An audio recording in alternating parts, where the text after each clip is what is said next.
अल्हम्दुलिल्लाह नहमदुहु व नस्तईनुहु व नस्तगफिरुहु व नुमिनु बिही व नतवक्कलु अलैहि व नऊज़ु बिल्लाहि मिन शुरूरि अनफुसिना व मिन सय्यिआति अअमालिना व मन यहदिहिल्लाहु फला मुज़िल्ल लहु व मन युद्लिलहु फला हादिय लहु व अशहदु अन ला इलाहा इल्लल्लाहु वहदहु ला शरीक लहु व नशहदु अन्न सय्यदना व मौलाना तबीबना व तबीब क़ुलूबिना व शिफ़ाअना व शिफ़ाअ सुदूरिना व क़ुर्रतना व क़ुर्रत अयुनना व मतलूबना व मसऊबना व गऊसना व गयासना व गईसना व मुगीसना व मुईनना व मअवाना व मलजाना व मौलाना मुहम्मदन अब्दुहु व रसूलुहु फ़क़द क़ाल अल्लाहु तआला फ़िल क़ुरानिल मजीद वल फ़ुरक़ानिल हमीद फ़अऊज़ु बिल्लाहि मिनश शैतानिर रजीम बिस्मिल्लाहिर रहमानिर रहीम उलाइका कतब फ़ी क़ुलूबिहिमुल ईमान व अय्यदहुम बिरूहिम मिन्हु सदक़ल्लाहुल अज़ीम व बल्लगना रसूलुहुन नबियुल अमीनुल मतीनुल मुबीनुल करीम। हज़रात मोहतरम, मैंने जिस आयत मुबारका की तिलावत का शर्फ़ हासिल किया है, इस पर कुछ रोशनी डालने से पेशतर माना मफ़हूम इसकी तफसील में जाने से कबल आइए हम और आप मिलकर सबसे पहले अपने आक़ाए नामदार मदीने के ताजदार दोनों आलम के मालिक व मुख्तार हबीब किरदगार शफ़ी रोज़ शुमार सयाह लामकां सरवर इंसोजां इमामुल अंबिया रहमतुल आलमीन राहतुल आशिकीन की बारगाह में एक मरतबा मोहब्बत व अक़ीदत के साथ दुरूद पाक पढ़ें। पढ़े अल्लाहुम्मा सल्लि अला सय्यिदना मौलाना मुहम्मदिन बारिक वसल्लम सलातु व सलामुन अलैका या रसूलल्लाह सलातु व सलामुन अलैका या हबीबल्लाह सल्लल्लाहु तआला अलैहि वसल्लम।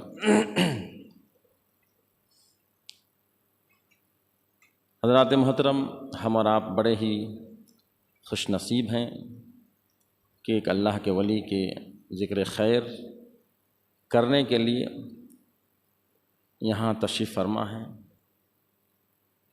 हकीकत में जिस किसी की भी तारीफ़ दुनिया में की जाती है वो अल्लाह ही की तारीफ़ हुआ करती है। सारी कायनात में जिसकी भी तारीफ़ करें, सारी तारीफ़ों का मालिक अल्लाह ताला ही है। एक मिसाल, एक माइक पे मैं आप बात कर रहा हूँ, मैं माइक पे बोलूं कि बहुत अच्छा माइक है,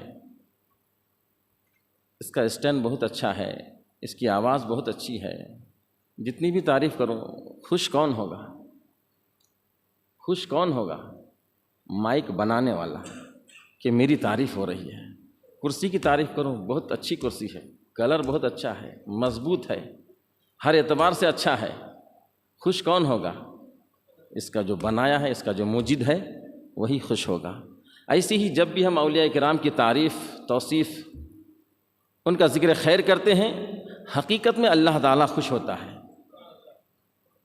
कि मैंने ही बनाया है, मैंने ही इसको पैदा किया है, ये सारी खूबियाँ मैंने ही इसको दी है। और हम ये नहीं समझते कि औलिया किराम के अंदर जो खूबियाँ हैं उनके अंदर खुद से है, अंबिया किराम के अंदर जो खूबियाँ हैं उनके अंदर खुद से है, रसूलान निज़ाम को जो इल्म अल्लाह ने अता फरमाया खुद से, ऐसा नहीं। जितना जो कुछ है सब अल्लाह का दिया हुआ है, सब अल्लाह की अता से है। और इल्म गैब मुस्तफ़ा भी जो हम मानते हैं कि नबी को इल्म गैब है, खुद से नहीं, जितना इल्म है सब अल्लाह की अता से है।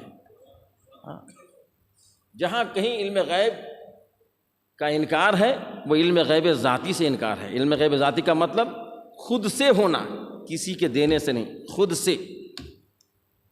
जहाँ कहीं नबी इल्म गैब से इनकार किया तो वो इल्म गैब ज़ाती से इनकार किया, इल्म गैब अताई से नहीं। अताई तो है ही आपको। आइए अपने कुछ गुफ्तगू से कबल दो चार शेर कलामुल इमाम, इमामुल कलाम, मशहूर ज़माना कलाम तज़मीन के साथ दो चार शेर समाअत फरमाया। मदीना मदीना मदीना मदीना। आप लोग भी अगर मेरे साथ पढ़ें, अगर आपको मीठा मालूम हो ये नाम तो आप लोग भी पढ़िए।